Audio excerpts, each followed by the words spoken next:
Common man, महाराष्ट्रातील जनतेच्या मनात तयार झालेला कॉमन मॅन, मुख्यमंत्री एकनाथ शिंदे म्हणून तयार झालेला कॉमन मॅन। या कॉमन मॅनला घरी बसवून थोडक्यात मुख्यमंत्री पदाच्या खुर्चीवरून हटवून पुन्हा एकदा देवेंद्र फडणवीसांनी ही खुर्ची मिळवली।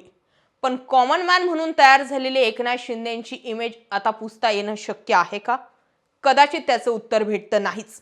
एकनाथ शिंदे मुख्यमंत्री पदाचे प्रबळ दावेदार होतेच, कारण 2024च्या विधानसभा निवडणुका एकनाथ शिंदेंच्या नेतृत्वात लढवल्या गेल्या। मराठा म्हणून एकनाथ शिंदेंनी आपली इमेज प्रोजेक्ट केली होती आणि मराठा समाजाला न्याय देण्याचा पुरेपूर प्रयत्न सुद्धा एकनाथ शिंदेंनी केला होता। मात्र त्यांना मुख्यमंत्रीपद दिलं गेलं नाही। त्यानंतर त्यांनी गृहमंत्रीपदाची मागणी केली।